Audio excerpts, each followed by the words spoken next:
everyone and welcome to our YouTube channel Drishti IAS English. My name is Pragya and in today's episode of Polity Primer, we are going to discuss a very important question of law that is involved in the Delhi excise policy case. The title of our today's discussion is Can Aam Aadmi Party be made as an accused in the Delhi excise policy case? In this discussion, we will be pondering upon the answers for following questions. The first question is the law under which a political party can be booked for money laundering in India. Then your second question is, has a political party ever been booked for money laundering? Your third question is, what prompted the Enforcement Directorate to consider booking Aam Aadmi Party as an accused? And your fourth question is, if Aam Aadmi Party is made as an accused, then what provision or what laws is available to the Election Commission to take an action against the party? And in the end, we will be discussing a practice question for your prelims examination and a practice question for your mains examination. So, if I talk about the background of our today's topic, recently the CBI and the Enforcement Directorate or the ED have informed the Supreme Court during the bail hearing of ex-Deputy Chief Minister Manish Sisodia that they are also considering making Aam Aadmi Party as an accused in the Delhi excise policy case. So, this brings us to our first question, that what are the laws applicable if a political party is made an accused? Which are the provisions that they can invoke for making Aam Aadmi Party as an accused? So, here the first and the foremost provision that is available is the Section 70 of the Prevention of Money Laundering Act, and it deals with the offences related to companies. So, we'll discuss how Aam Aadmi Party can be a company under this provision. But first, let us understand the meaning of this term money laundering. So, money laundering, if I explain you in very simple terms, it means converting black money into white money. So, what do people do? They transfer the money into a bank account, an anonymous bank account, and they try to convert it into white money by investing it in properties or by showing that they have received this money, or by legitimate sources, or by completely hiding the source from which they have received this money. And money laundering in India is a serious financial offense. So, as per Section 70, what does it state? It states that a company shall be liable for a contravention of Act, and if the company is liable, then the officers also will be liable who were responsible for the business of the company during that time. So, not only the company is liable, but also the officers of the company will also be liable. While a political party is not a company incorporated under the Companies Act of 2013, but political party as per Section 29 Clause A of the Representation of the People's Act is the association of persons.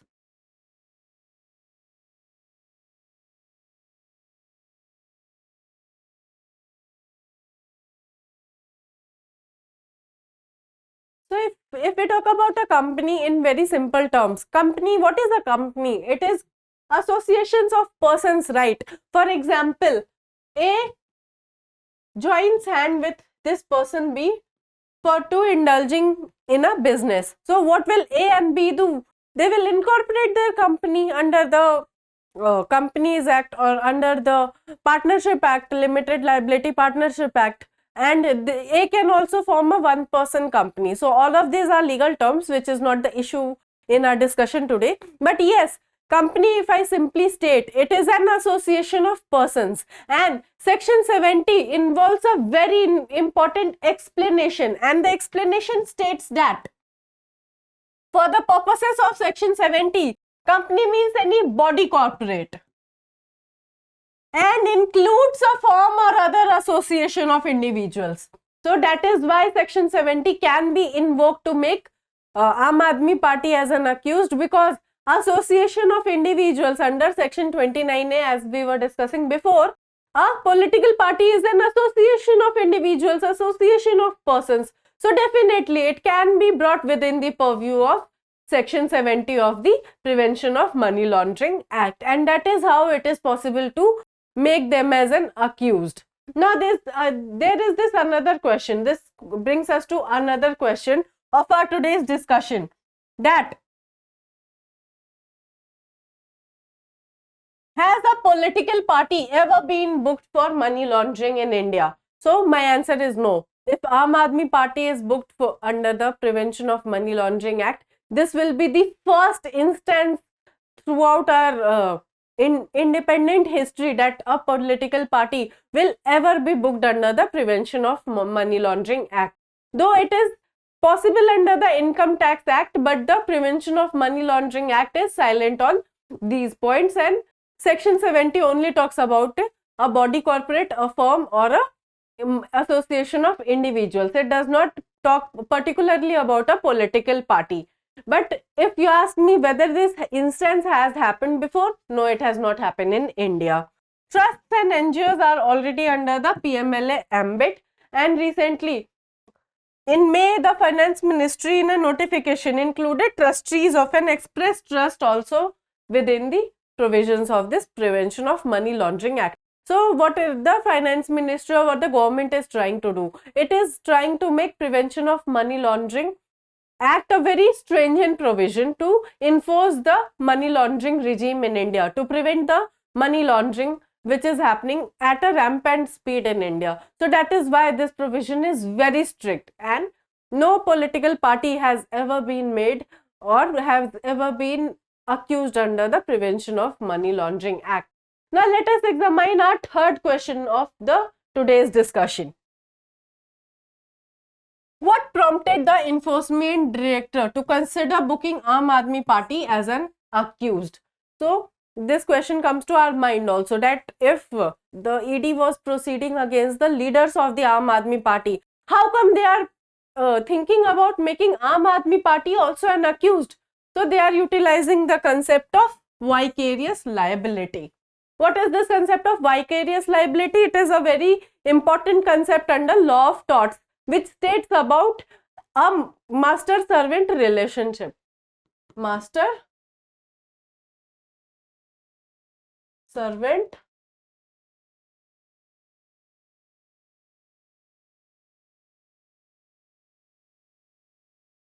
relationship. So what is this master-servant relationship? That if any wrong is done, for example, a wrong is, there is this A person and he has this employee B person. So if any wrong is done by this B person, and if this wrong is done by B person during the course of his employment, then A will be vicariously liable for the acts of B. And that is what the ED is also trying to argue, that if a wrong has been done by the leaders of Aam Aadmi Party during their employment within the Delhi cabinet, then definitely Aam Aadmi Party will be vicariously liable for the acts of those leaders.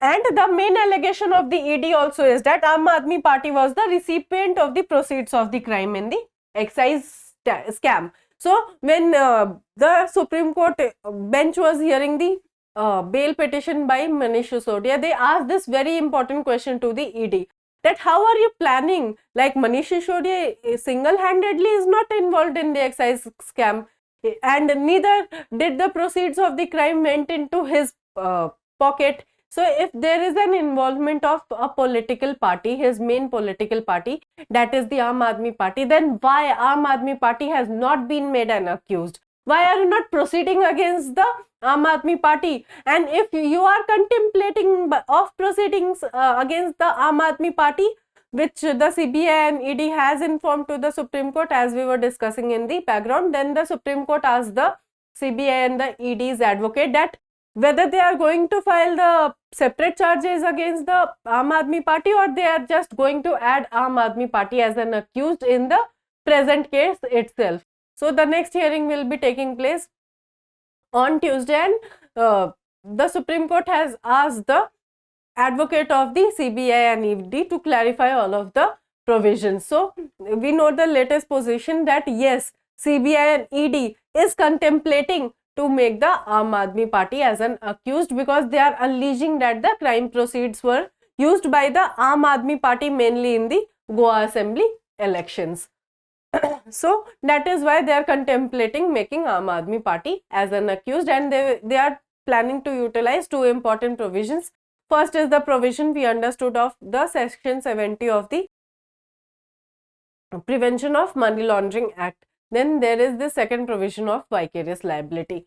Now this brings us to the fourth question of our today's discussion, that what can the Election Commission do if Aam Aadmi Party is being added as an accused? So if I talk about the Election Commission remedies, clearly this is an uncharted area for the Election Commission. And according to former officers of the poll panel, in terms of punitive action against a party, the option available to the Election Commission are rather limited.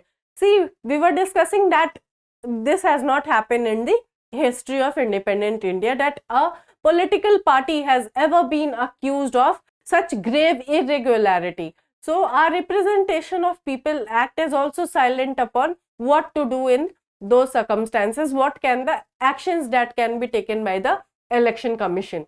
So if I talk about the actions that are currently available, so what the Election Commission can do is, the Election Commission at best is empowered to suspend or withdraw a party's recognition under the election symbols, reservation and allotment order. So the first punitive action that the Election Commission can take, it can simply withdraw the recognition of the political party. Second punitive action the Election Commission can take is to deregister a party under section 29 clause A of the representation of the RPA Act of 1951. So this is the second remedy available to the Election Commission of India, that it can simply deregister a party or derecognize a party under section 29 clause A of the Representation of the People's Act of 1951. But this will also happen when Aam Aadmi Party will be convicted. So there is a presumption of innocence that is there in criminal laws or criminal cases in favor of the accused. Just because you are accused does not mean that all of the people will start running behind you, all of the agencies. Only when you are convicted, then only it can be decided that yes, you were the person who are actually responsible for committing that offense. So because what happens in the case of MPs and MLAs, if there is a criminal case against them and they are accused, then no action is being taken. But if they are convicted of committing that particular criminal offense, then only they are disqualified from their membership. So same thing can happen in the case of Aam Aadmi Party as well. Firstly, Election Commission is going to see what is going to happen in this case, and then only it will think about taking some punitive action. But if you ask me, ma'am, is there a solid remedy available? No, our laws are still silent upon the particular issue that the Supreme Court is examining in this case, that whether a political party can be implicated under the Prevention of Money Laundering Act, or can the political party be made as accused under the Prevention of Money Laundering Act.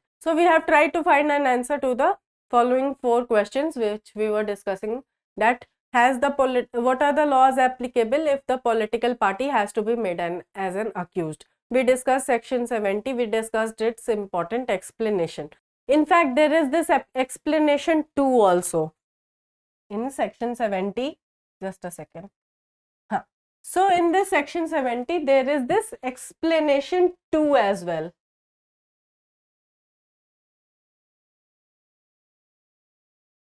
Which also could be utilized by the ED in this case, and it states that even if the individual members are acquitted, then also the company can be liable. So if the ED is able to establish that a political party can be considered as a company by utilizing the legal fiction which we studied, that it is an association of persons or individuals, therefore hence a political party can also be brought within the ambit of this section. So if the ED is able to prove this legal fiction, it is able to establish that a political party can also be considered as a company within the purview of section 70 of the PMLA Act, then explanation 2 will come into picture. And what does this explanation 2 states? It states that even if the cases against the individuals fail, the company or the entity can still be prosecuted on an individual basis. So this also makes a strong case for prosecution of the Aam Aadmi Party individually as well, even if the cases against its leaders fail. So this is a very important provision that the ED is contemplating to invoke under for making the Aam Aadmi Party as an accused. So we dealt with the second question also, that has ever in the history of India a political party accused or booked for money laundering. We also saw that no, this is happening for the very first time and our laws are still silent about it. Then we tried to find an answer to the question that what prompted the Enforcement Directorate to consider booking Aam Aadmi Party as an accused. Then we also saw that what can the Election Commission do in these cases. So this was the 4 questions we tried to find an answer to in our today's discussion, and I hope it was clear to you whatever I have explained today. Now let us discuss a practice question for your prelims examination. So the question is, consider the following statements. Your statement number 1 is the Prevention of Money Laundering Act PMLA is not a predicate offence oriented law. Your statement number 2 is a predicate offence is an offence whose earnings may become the subject of any of the money laundering offences established under the convention. Which of the following statements given above are true? Your options are 1 only, your option B A is 1 only, option B is 2 only, option C is both 1 and 2, and option D is neither 1 nor 2. Kindly drop your answers in the comment box below. Now let us analyze a practice question for your mains examination.